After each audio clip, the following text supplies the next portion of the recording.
5 orang pendaki atau berapa gitu kan ditemukan, ya ampun, jangan sampai ya kan. Cuma itu kan pikiran. Bahkan sampai kita keluar tuh belum selesai badainya, jadi kita memaksakan turun aja karena kapan lagi. Keadaan di shelter udah gitu ya. Keadaan di area sekitar shelter itu seperti apa sih? Kan kalau yang kita lihat gitu ya di beberapa berita yang viral itu, keadaan di sekitar shelter itu emang bener-bener kayak tenda itu hancur kayak gitu kan. Itu bikin apa ya? Bikin lebih panik kalian juga nggak sih ketika melihat keadaan di luar shelter ternyata sampai segininya gitu loh. Sebenarnya udah agak kebayang sih dari pintu, kalau lagi dibuka aja tuh udah beda hawa di shelter. Kalau pintu dibuka udah anginnya udah masuk ke dalam. Berarti di luar tuh udah kenceng banget lah anginnya. Terus pas kita yang keluar maghrib yang dijemput sama guide itu udah kenceng banget, bahkan nyari carrier aja nggak ketemu. Pas kita keluar lagi tuh jam 6 pagi baru pas naik turun itu pun udah chaos lah di luar. Carrier banyak yang terbang kemana-mana, body pack di mana-mana. Terus kita nyarinya pun perlu beberapa menit untuk nyari carrier kita karena nggak ketemu.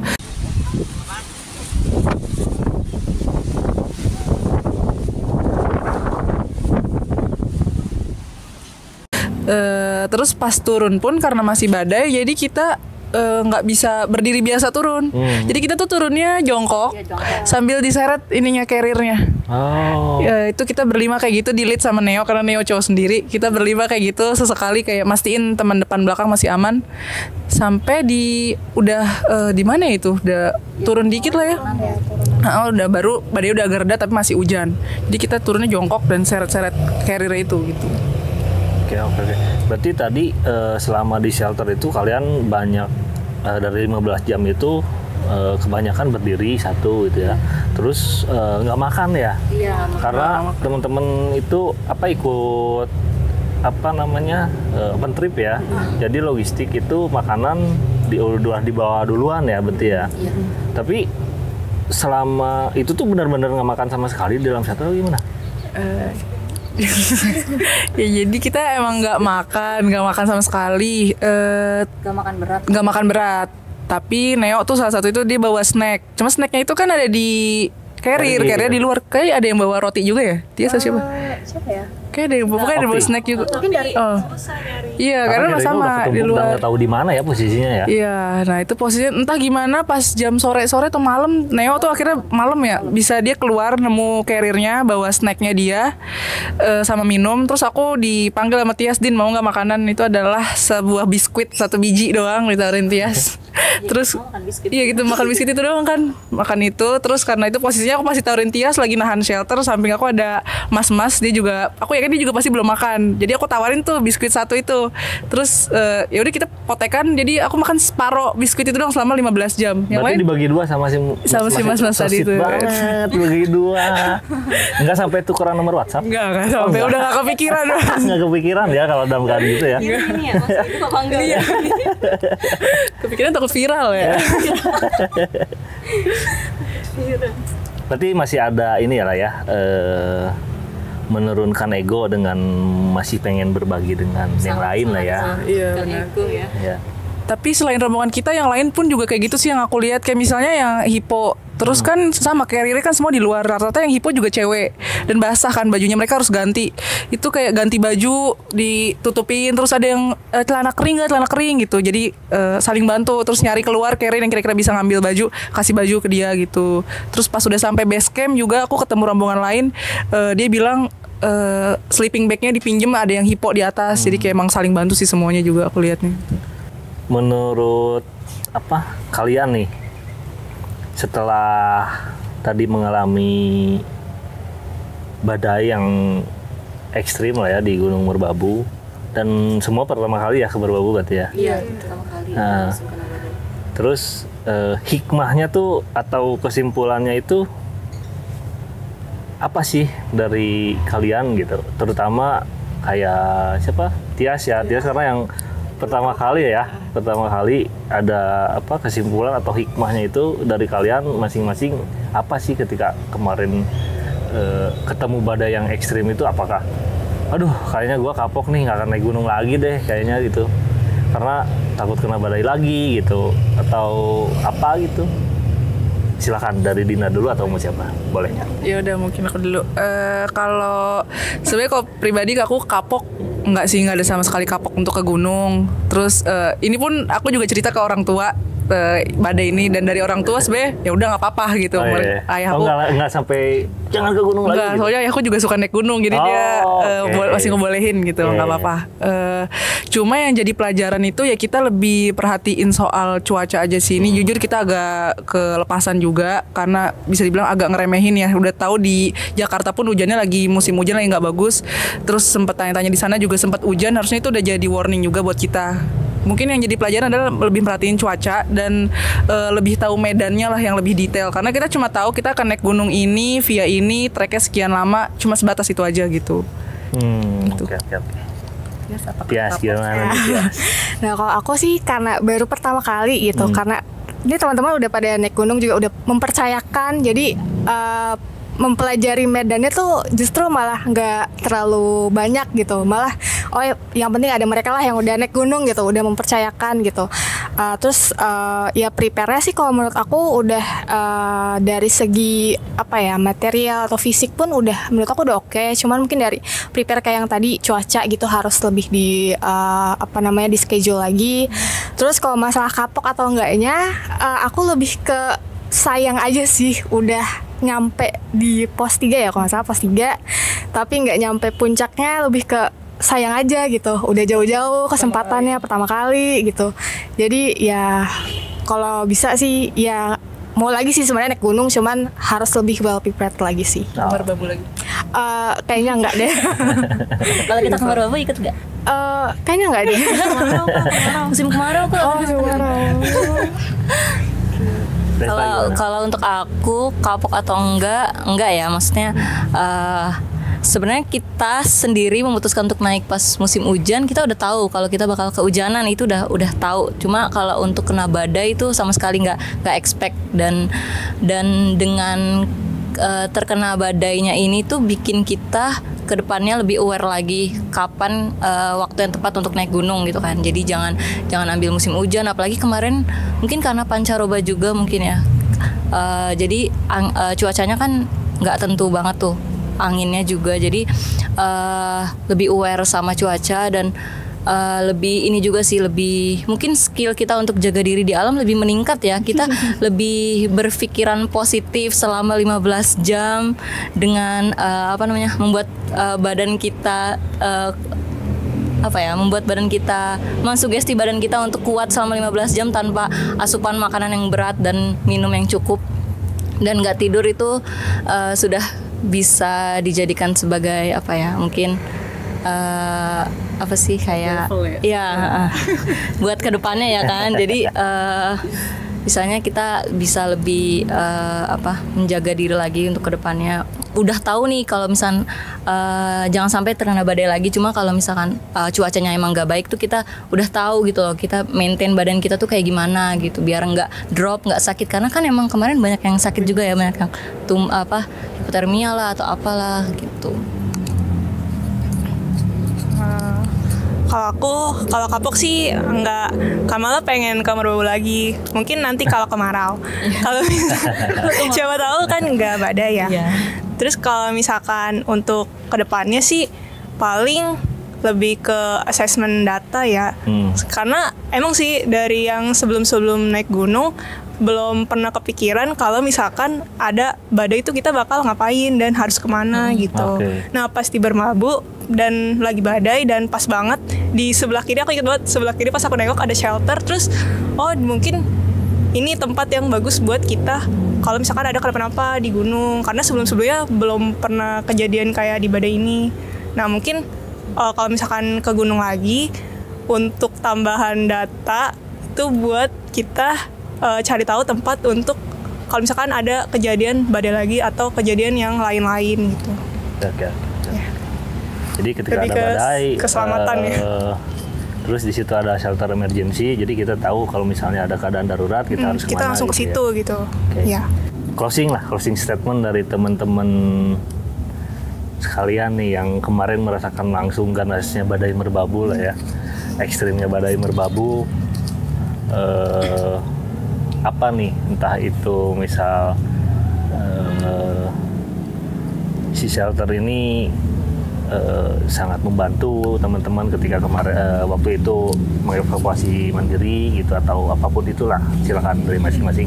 Boleh karena mic-nya di situ dari Akri dulu.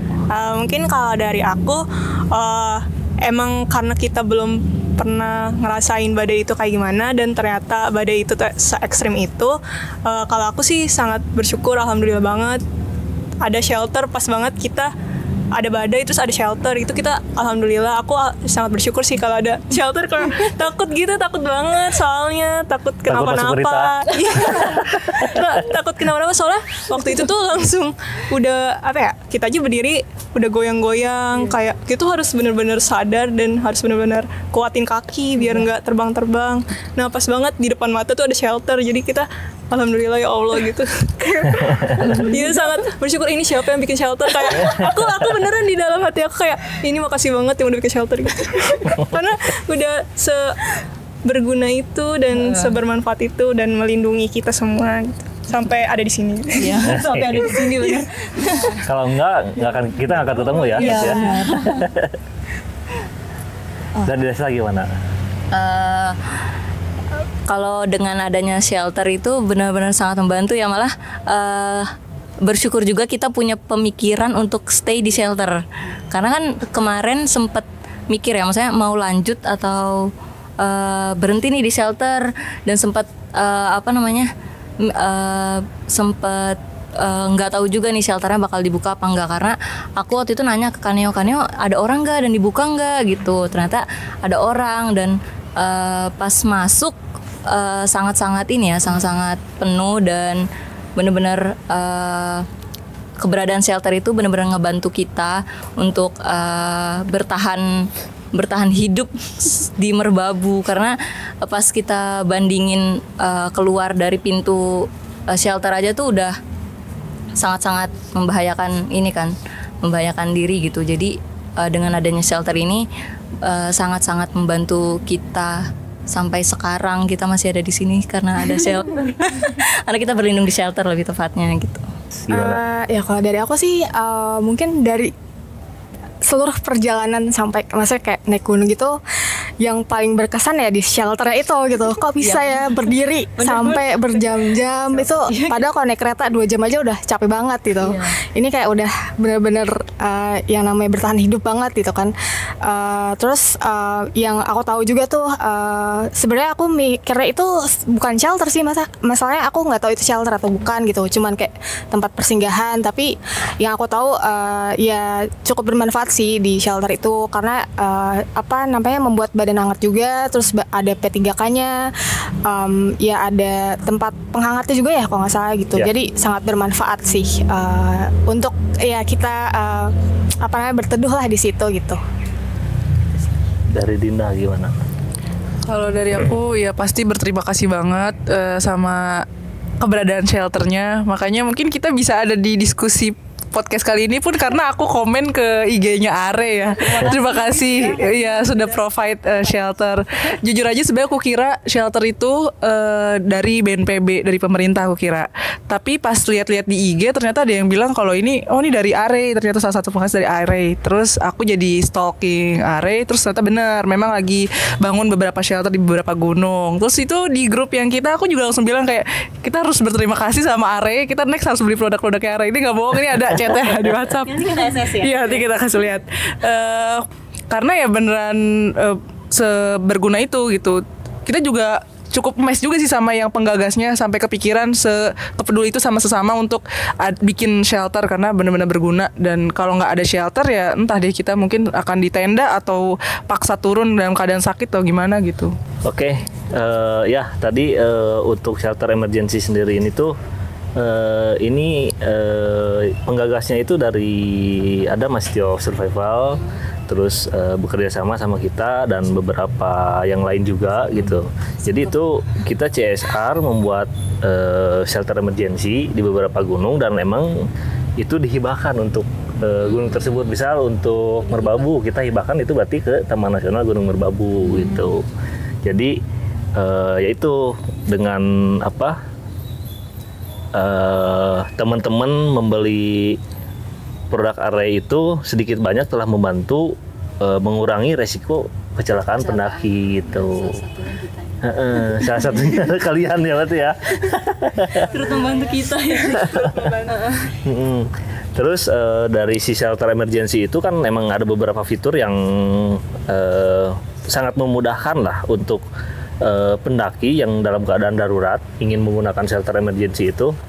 Kayak ada CCTV yang bisa berkomunikasi dua arah gitu. Ketika kita ngomong ke CCTV ada keadaan darurat nanti jadi itu udah terintegrasi dengan Basecamp gitu. Jadi Basecamp nanti bisa tahu kalau ternyata ada keadaan darurat gitu. Kan di situ ada digembok juga gitu. Gemboknya itu kan nanti menggunakan kode gitu. Ketika emang ada keadaan darurat, nanti dari Basecamp langsung ngasih tahu si kodenya itu berapa untuk membuka gembok, baru teman-teman bisa masuk untuk mengevakuasi lah di situ. Terus ada listrik juga karena kita menggunakan solar panel, terus ada USB charging juga di situ tuh. Jadi semua yang di shelter itu komunikasinya langsung terintegrasi ke Basecamp gitu. Jadi kalau ada keadaan darurat tinggal langsung ke CCTV aja, atau nanti ada semacam alat komunikasi untuk yang langsung ke Basecamp. Jadi terus ada tombol darurat juga. Jadi ketika tombol darurat itu emang dipencet, nanti ada alarm ke Basecamp gitu. Kayak gitu. Nanti di Basecamp itu ada alarm, ini ada keadaan darurat. Basecamp akan melihat di CCTV ada darurat apa nih gitu. Kalau misalnya evakuasi sementara ke shelter emergency, kalau emang itu darurat banget baru nanti ranger naik untuk mengevakuasi gitu sih sebenarnya mah. Itu terus di sisi lain mungkin buat rangers ketika mendaki gunung ya tadi seperti teman-teman ini bilang, mungkin lebih diperhatikan lagi untuk asesmen datanya ketika sebelum mendaki gunung itu ini gunung tuh ketinggiannya berapa gitu, terus cuacanya ketika kita akan mendaki gunung seperti apa di sana, logistik yang harus dipersiapkan ke gunung ini tuh apa aja, seberapa banyak kayak gitu, karena tiap gunung mungkin beda-beda gitu ya. Jadi lebih ke 5W 1H lah. Jadi what, when, where, why, terus satu lagi what, when, where, why, who. Jadi what itu apa sih yang mendasari teman-teman arrangers mendaki gunung, terus when, jadi kapan teman-teman itu akan mendaki gunung itu. Jadi kapan itu waktunya itu, jadi ini akan di musim hujan kah atau di musim kemarau kah gitu ya. Jadi kalau misalnya di musim hujan nanti ada risikonya ini. Kalau musim kemarau bukan tanpa risiko juga, ada risikonya gitu. Risikonya ini gitu. Terus where, ya itu where tuh kita akan kemana gitu mendaki gunungnya. Itu nanti mempengaruhi ke logistik yang kita bawa gitu. Ketika kita akan mendaki ke gunung A, berarti logistiknya harus ini. Karena ketika kita mendaki gunung A dengan ke gunung B, mungkin nanti logistik yang dibawa itu akan berbeda gitu. Terus satu lagi why, terus kenapa sih kalian mendaki gunung ini gitu. Jadi alasannya itu karena mungkin kalian ada penelitian kah, atau misal karena kita emang berwisata ke situ gitu. Tapi untuk berwisata pun kalian tetap harus menjaga safety ya. Safety itu dari preparing sampai ketika nanti pendakian itu tetap harus menjaga safety itu. Jadi harus ketika memutuskan sesuatu harus benar-benar dalam keadaan jernih. Karena kalau keadaan panik kan memutuskan sesuatu kan bahaya juga ya. Itu. Terus apa yang belum tuh tadi? Where, when, udah. Who. Nah, dengan siapa teman-teman mendaki, dengan siapa rangers itu mendaki. Jadi itu sangat berpengaruh ketika kalian salah memilih teman untuk mendaki mungkin itu bisa jadi bahaya juga nanti ke teman-teman lah ya. Jadi mungkin untuk Rangers saran ketika nanti mendaki harus ada beberapa orang yang memang mengetahui medan, terus mengetahui ilmu-ilmu tentang pendakian, manajemen perjalanan dan segala macam. Jadi ketika ada keadaan darurat, kalian udah ada yang menangani gitu dari beberapa teman yang tadi yang expert itu. Terus bagaimana? Nah ini bagaimana sangat penting sekali ketika bagaimana ketika misal kalian ada dalam keadaan darurat kayak yang teman-teman ini rasakan yang alami gitu ya, ketika badai berbabu. Bagaimana kalian harus mengambil keputusan, bagaimana kalian harus menyikapi keadaan itu gitu. Nah di situ penting banget. Jadi ketika kalian salah mengambil keputusan, tadi saya bilang mungkin akan terjadi resiko yang lebih berat lagi gitu. Mungkin kita nggak akan ketemu di sini gitu ya. Mungkin nanti akan ada berita viral tadi kayak Desta ya. 5 mahasiswa kampus ini ternyata ini di gunung gitu kan. Mana besoknya bulan puasa kan. Iya betul. Besoknya lebaran ya. Jadi ya itu pentingnya tadi 5W1H itu buat teman-teman Rangers juga. Mungkin ini biar jadi pengalaman lah ya buat teman-teman. Jadi stay safety lah ya, manajemen perjalanan harus tetap di prepare dengan baik. Mungkin sekian untuk cerita petualang kali ini. Stay tune terus di Array. Terima kasih untuk teman-teman dari Dinda, Tias, Desta, Okti. Terima kasih untuk udah menyempatkan waktu ya untuk diskusi, untuk sharing keadaan kalian di Merbabu waktu itu. Terima kasih banyak. Semoga kita next bisa bertemu lagi dengan cerita yang lebih seru lagi lah ya. Tapi jangan tentang badai ya. Semoga kita bertemu lagi untuk teman-teman Rangers. Terima kasih, stay tune terus di Cerita Petualang bersama saya Ferry, dan see you, bye-bye.